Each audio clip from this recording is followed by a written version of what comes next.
Hi everyone, welcome back to Online Darts. Very special one today. We've got the Rockstar Joe Cullen. Joe, it's been some week for you both on and off the hockey. The news has broke. You've moved manufacturers and you're now officially a Winmau player. Must be exciting times. Yeah, it's definitely exciting. It's it's a new sort of chapter in my career going forward, and off the back of a good result at the weekend, winning the Euro Tour. I think it's a good time, to move. So I'm really excited about getting going.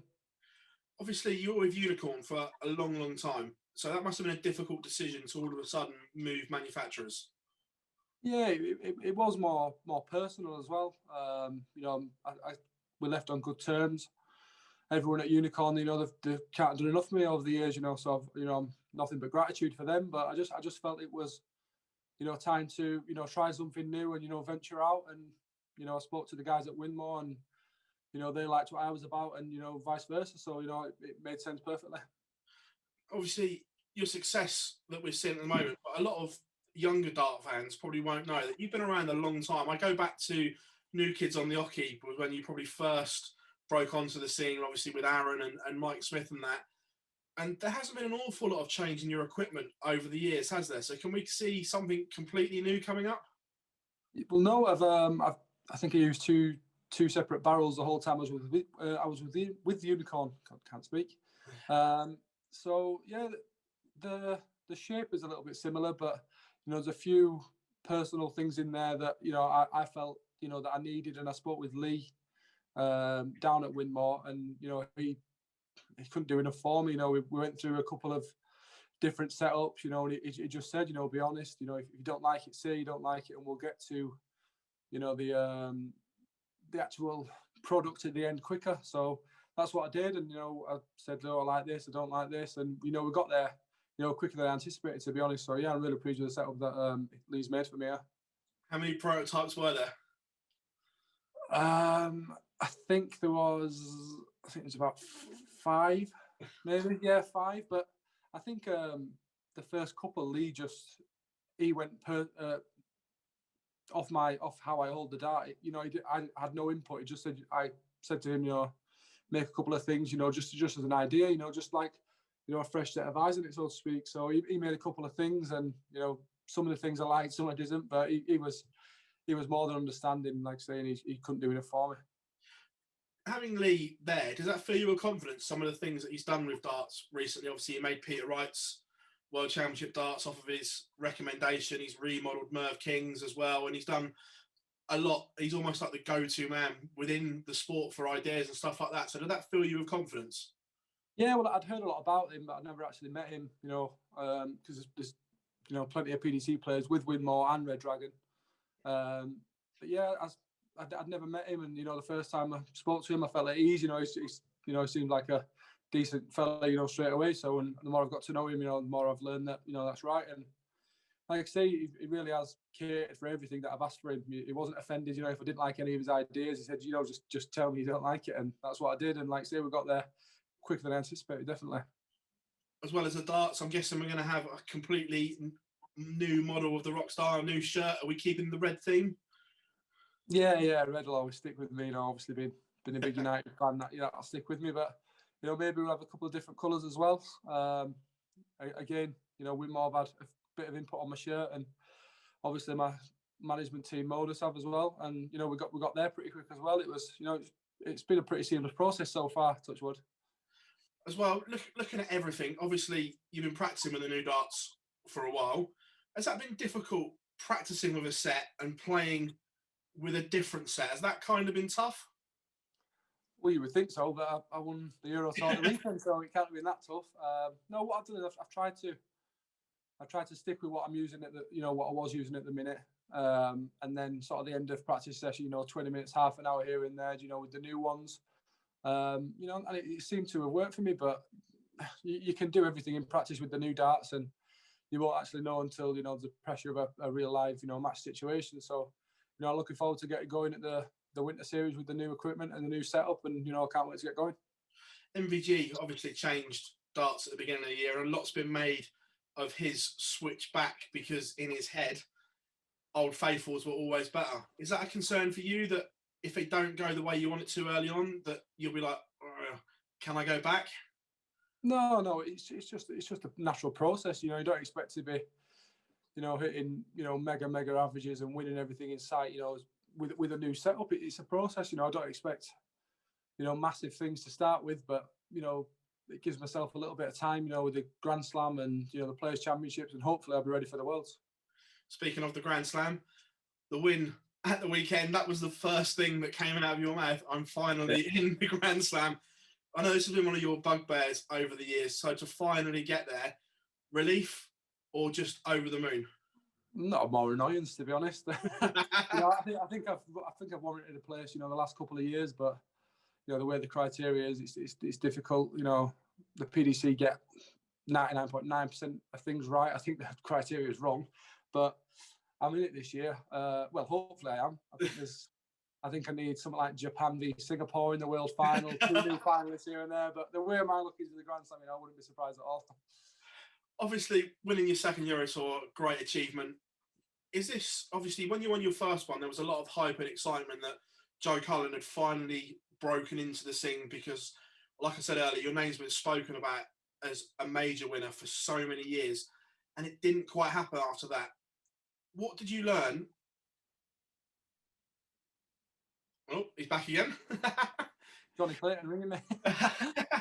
What did you learn from the first time that you won't make the same mistakes this time? I think I think the one the thing is this time is I didn't feel like I played that well. I thought it was more of a grinding performance, rather than the first time. Every single game I was playing really well, felt comfortable, and this was, in that aspect, it was a lot more pleasing.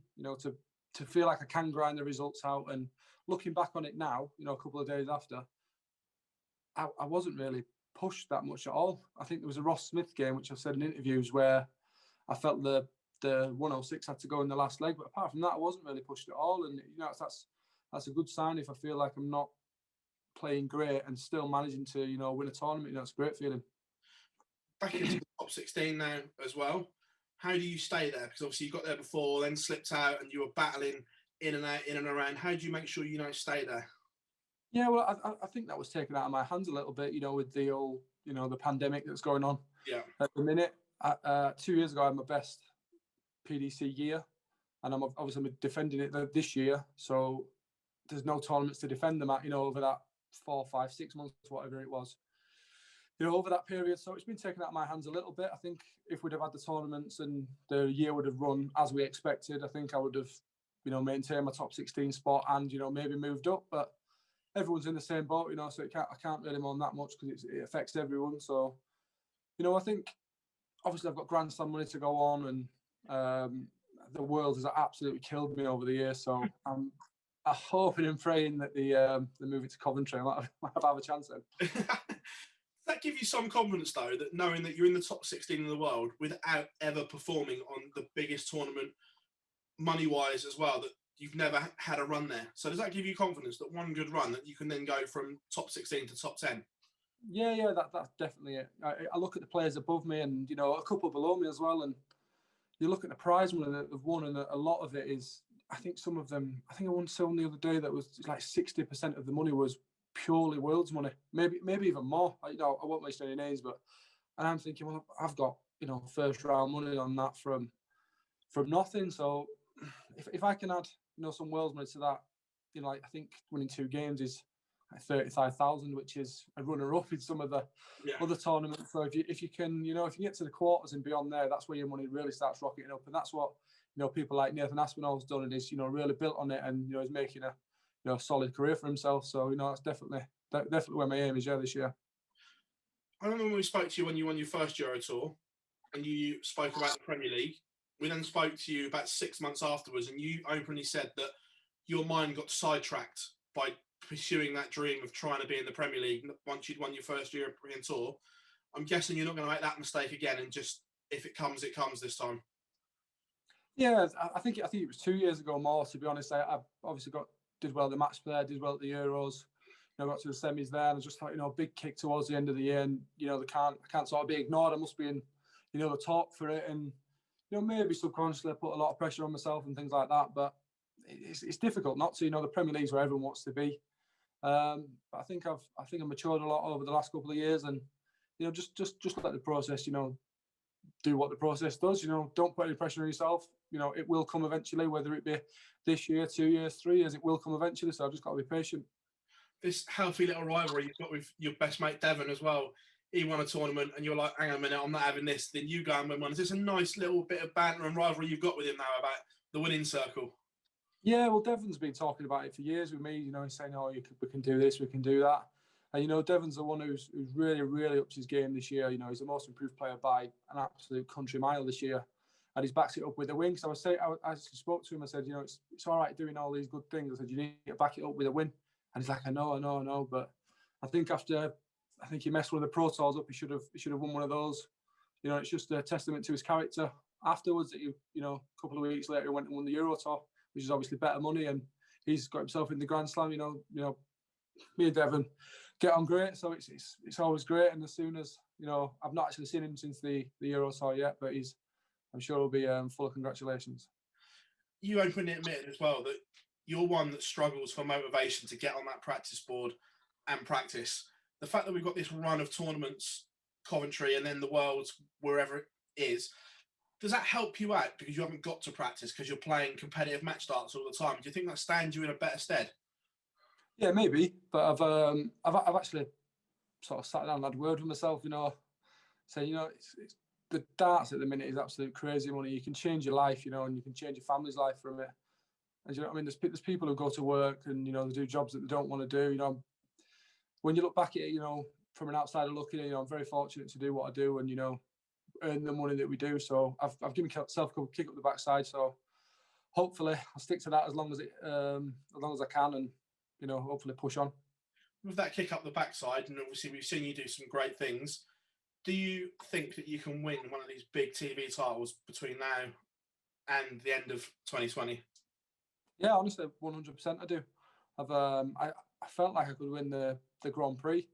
Found myself 2-0 up against Chizzy, but I was 2-0 up, and I think one apiece would have been fair. But I just struggled to score. I've seen plenty of stats about on Twitter and things like that, and I don't think many people are better than me. Double wise, I think I've got one of the best double percentages in the whole of the PDC. So it's ironic how it's worked. I used to be, heavily reliant on scoring and then struggled a bit on the finishing, and now it's a little bit the other way. So if I can string the two together on the big stage, I think I'll take some stopping, definitely. Joe, it's a pleasure as always to speak to you, mate. Thank you very much for your time. We know you've got plenty to do and get ready for these big tournaments, so we appreciate your time, mate. Thank you very much, and we look forward to Joe Cullen 2.0 in the rest of the season. Yeah, thank you very much, Phil. Cheers for having me. Cheers.